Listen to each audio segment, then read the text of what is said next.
റോബിന്റെയും ആരതിപ്പൊടിയുടെയും വിവാഹം കഴിഞ്ഞു. എല്ലാം സർപ്രൈസ. റോബിനും ആരതിയും വിവാഹിതരായോ? ബോളിവുഡ് സ്റ്റൈലിൽ നടന്ന ചടങ്ങിന്റെ പിന്നിലെന്ത്? 2.5 വർഷത്തോളം നീണ്ട പ്രണയത്തിനു ശേഷം ഇരുവരും ഈ വരുന്ന ഫെബ്രുവരി 16 വിവാഹിതരാകുമെന്നാണ് റിപ്പോർട്ടുകൾ പറയുന്നത്. എന്നാൽ ഇപ്പോഴിതാ ബോളിവുഡ് സ്റ്റൈലിൽ നടന്ന വിവാഹത്തിന്റെ ചിത്രങ്ങൾ ഇരുവരുടെയും സോഷ്യൽ മീഡിയ പേജിലൂടെ പുറത്തു വന്നിരിക്കുകയാണ്.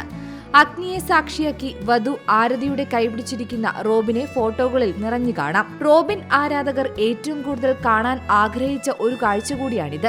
2 വർഷം മുമ്പ് ഇതുപോലൊരു ഫെബ്രുവരി മാസത്തിലായിരുന്നു ഇരുവരുടെയും വിവാഹ നിശ്ചയം ഗംഭീരമായി നടന്നത്. അന്നെല്ലാവരും കരുതിയത് വൈകാതെ വിവാഹം ഉണ്ടാകുമെന്നാണ്.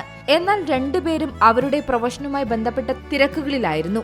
അതിനാൽ തന്നെ ലൈഫ് സെറ്റിൽ ചെയ്യാൻ ഓട്ടത്തിലായതിനാലും വിവാഹം നീളുകയായിരുന്നു. ദിവസങ്ങൾ നീണ്ടു നിൽക്കുന്ന ആഘോഷങ്ങളാണ് വിവാഹത്തോടനുബന്ധിച്ച് സംഘടിപ്പിച്ചിരിക്കുന്നത്. ഹൽദി ചടങ്ങുകളോടെയായിരുന്നു ആഘോഷങ്ങൾക്ക് തുടക്കം. ഇതിന്റെ വീഡിയോയും ചിത്രങ്ങളും സമൂഹ മാധ്യമങ്ങളിൽ വൈറലാവുകയാണ്.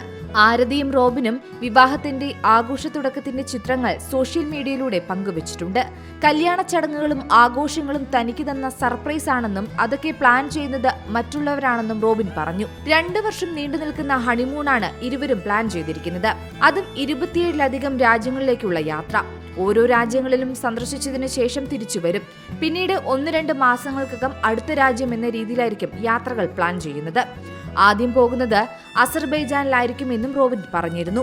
ബിഗ് ബോസിൽ നിന്നും പുറത്തിറങ്ങിയതിനു ശേഷം പങ്കെടുത്ത ഒരു അഭിമുഖത്തിൽ വെച്ചാണ് ആരതിയും റോബിനും ആദ്യമായി കാണുന്നതും പരിചയപ്പെടുന്നതും. പിന്നീടാണ് ആ സൗഹൃദം പ്രണയമായി വളർന്നത്. വീട്ടുകാരും ഒപ്പം നിന്നതോടെ വിവാഹം എന്ന രീതിയിലേക്ക് മാറുകയായിരുന്നു. എന്തായാലും ഇരുവർക്കുമുള്ള വിവാഹ മംഗളാശംസകളാണ് ഇപ്പോൾ സോഷ്യൽ മീഡിയയിലൂടെ ആരാധകർ പങ്കുവെക്കുന്നത്. Entertainment desk, Zee Malayalam news. പുതിയ വാർത്തകളും വിശേഷങ്ങളും ഇനി വിരൽ തുമ്പിൽ. എല്ലാ ഡിജിറ്റൽ പ്ലാറ്റ്ഫോമുകളിലും ഇപ്പോൾ സീ മലയാളം ന്യൂസ് ലഭ്യം.